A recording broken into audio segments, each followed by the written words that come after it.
This is a concise tutorial on how to buy shares of Core Molding Technologies Inc., explaining the process step by step.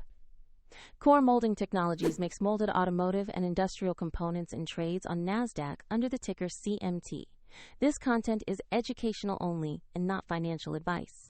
To purchase shares, you need a brokerage account, and I will use eToro as an example to demonstrate the workflow.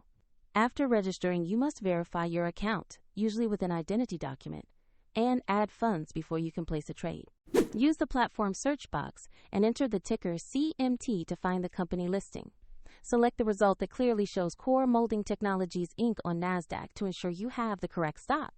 On the asset page, you will see a brief company summary and the price chart for CMT to review recent movement. Double-check the company name and ticker symbol to confirm this is the correct stock before proceeding. Click Invest or Buy, choose the amount you want to invest, then carefully review the order details and confirm.